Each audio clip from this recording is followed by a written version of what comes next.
Guys, hope you had a great weekend. Welcome to the latest edition of Notre Dame Daily. I'm Pete Mulroy. Big news over the weekend, and you probably all know it by now. The SEC announcing that it's going to add a ninth conference game to the schedules of its members beginning in 2026, spearheaded, you would think, by the changing metrics that are going to be used to rank teams ahead of the college football playoff, including greater emphasis on strength of schedule, that probably being the biggest one and the most significant one. It really wasn't a shock that conference athletic directors voted to adopt the 9-game conference schedule.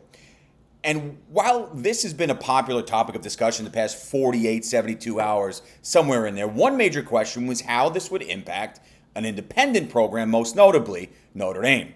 To no surprise, the Irish football program has no plans to drop its independence in favor of a major conference. That's not breaking news. We've known that. This just reiterates it. The Irish are going to remain independent. Notre Dame Athletic Director Pete Mulroy has been very passionate about Notre Dame maintaining its football freedom because, quite simply, it gives them added flexibility with the schedule, especially now in the age of the 12-team college football playoff, which, as we know, went through more changes just a couple of months ago. Plus, the Irish will get a boost to its schedule and overall branding by hammering down future SEC matchups. We know Notre Dame already has future showdowns with Alabama. They'll be in South Bend in 2029, Tuscaloosa in 2030, the University of Texas, South Bend in 2028, Austin in 2029, and Florida, South Bend in 2031 and Gainesville in 2032.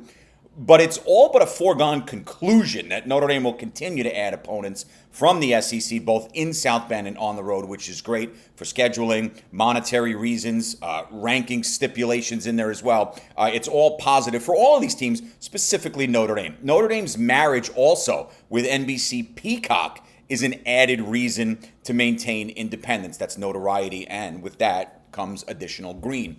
Overall, there are always going to be those who yearn for Notre Dame to join a conference. I'm not one of them. With Marcus Freeman leading the charge both on the field, in the community, and even on the recruiting trail to add in that very important third layer, the state of the program is as high as it's been in quite some time. And the old adage is, if it ain't broke, don't fix it. There's no reason to go messing with this now, especially off a 14-win and 16-game try last season, which ultimately led to a loss in the national championship game. Trajectory up that mountain is as tall and positive as it has been in a very long time. Marcus Freeman and Notre Dame maintaining its independence, integral parts in that. Continuing with our player preview and schedule previews as we are in the final week before Notre Dame opens the season August 31 in Miami, I want to focus on Luke Talich today. And he's someone that has been, there's buzz surrounding the young man. He's as physical as they come. The junior safety is another one of these guys in that loaded Notre Dame defense poised for a big campaign.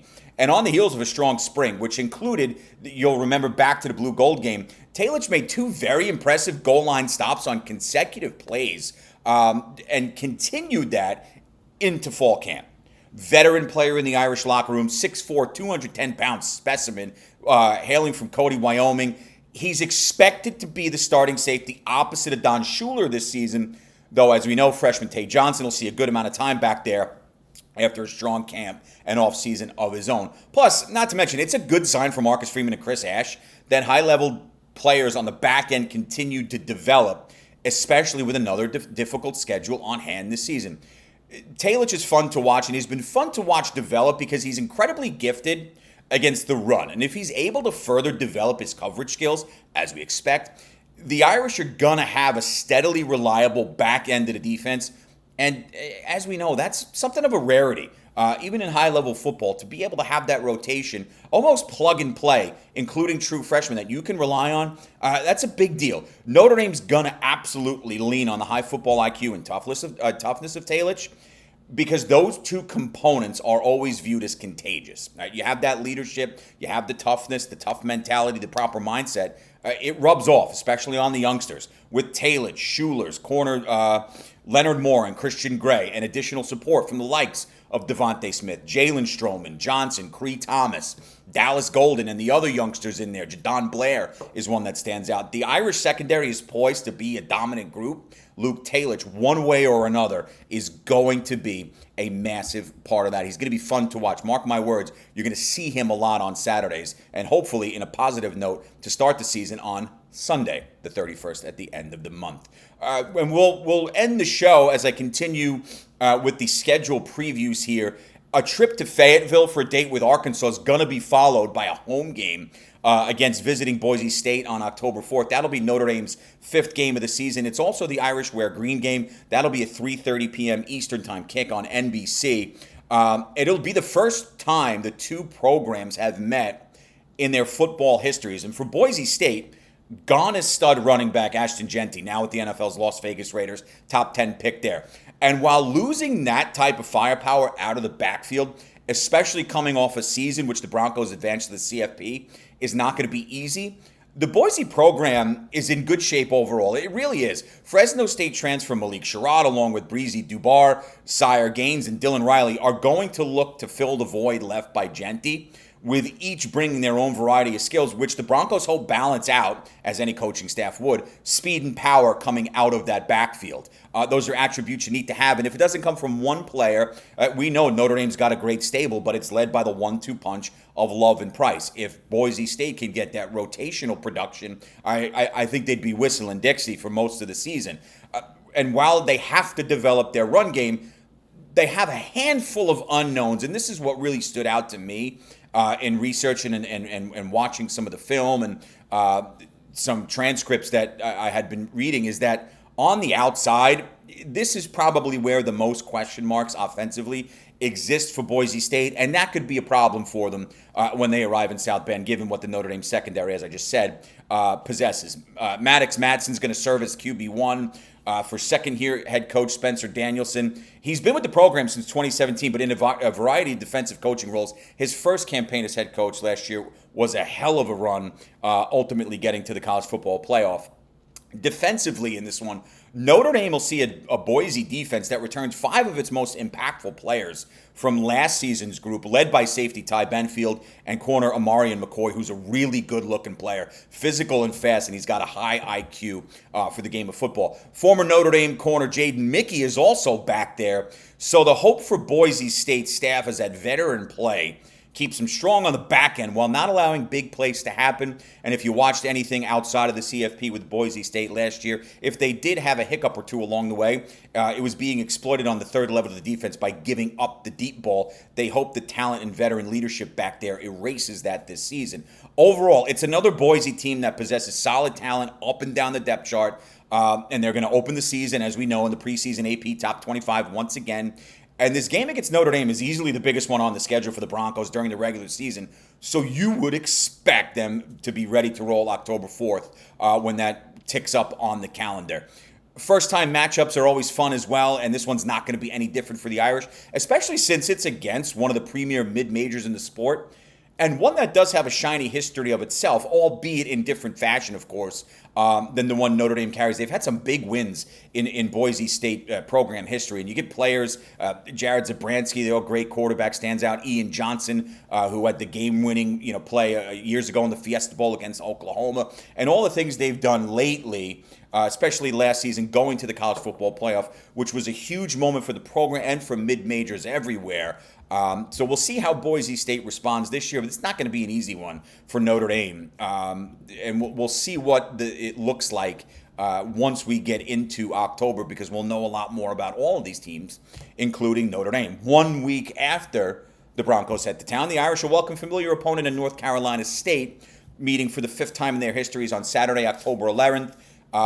This is the Peacock exclusive game for Notre Dame this season. I know it's going to piss off a good portion of the fan base, and if you don't have Peacock, we can have a conversation as the game gets closer. There's workarounds. I don't know if I should be saying that, but I am. This season, the Wolfpack are going to run with 2 new coordinators. Head coach Dave Doran is in his 13th season, which is amazing. A good coach. I'm not saying that to be negative. It just time flies. Kurt Roper gets promoted to OC. And former Kansas and Temple defensive coordinator DJ Elliott, who was also the 2023 linebacker coach for the Philadelphia Eagles, is now their defensive coordinator. And they're going to have some talent back there on both sides of the ball. Sophomore C.J. Bailey, who played in the final 8 games of last season, leads the offense under center. Fellow sophomore wide receiver Noah Rogers will probably be his top target on the outside. Justin Jolie's a good senior tight end. he should provide a nice little reliable blanket there as Bailey, now the uncontested QB1, really tries to wet his feet and sink in as the leader of the offense. Both guys, Jolie and Bailey, bring good hands and football IQ, or Rogers, I should say, and that's going to be needed for a North Carolina State offense that ranked 62nd in scoring in the nation last season. So you're looking for improvements there now under Roper, who was promoted ahead of the season to offensive coordinator. He's been with the program the last couple of years, and now he has the biggest offensive job.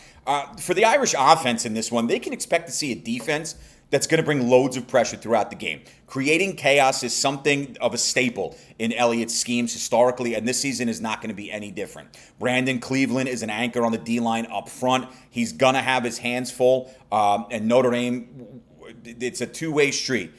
You'll look at a guy like Cleveland who say, well, this kid's going to have a problem against the Notre Dame offensive line, which may be the best in America. This is no easy task for Notre Dame's O-line either, as Cleveland packs a powerful punch. You got a good linebacking 1-2 duo as well. Caden Fordham and Sean Brown, that second level of North Carolina State, I think is a bit underrated coming into the season. Obviously, by the time October 11th rolls around, much the same as the October 4th Boise State game, we'll know a lot more about these teams. But I do think this 1-2 of Fordham and Brown for NC State really is, from a conference perspective even, is as good as they come, and I expect them to be formidable even on the road in South Bend. It's going to be, however, for North Carolina State, a secondary that looks a lot different. A lot of guys gone via the portal. You got former Villanova defensive back Devon Marshall, who played well last season. He comes back to lead a young group, but it's a group that, while young, possesses speed and talent. It's just going to take time to develop. Now, will that be 6-7 weeks into the season? You'll probably see some progress from week 1 to then. But the hope is there for Notre Dame. They would have done their own legwork, opening with Miami, Texas A&M, and then having Arkansas and Boise State before you get into a game like this, which is a gauntlet to open up any campaign. This October 11th date in South Bend, along with the November 15th showdown in Miami, sit as probably the two most physical games the Wolfpack will play this season. And I think it's going to be a physical game, not just for NC State up against Notre Dame, but North Carolina State traditionally is pretty physical as well. So the Irish at home are going to have to be ready for this one. Again, as we continue to go through these schedule previews, these are previews, projections, prognostications. All of this could change. Teams could be worse. Teams could be better. Teams could be a hell of a lot better as the season rolls on. But the early onset of this thing, this is basically going to be the makeup of NC State. They want to run the football and rely on that defense, which now on both sides of the ball, brand new coordinators, offense and defense. We'll continue the player profiles tomorrow, talk about Gabe Rubio, and then we'll get into games 7 and 8 for Notre Dame, home against USC, on the road Boston College. Have a great rest of yours. I hope all is well. See you all tomorrow. And as always, go Irish.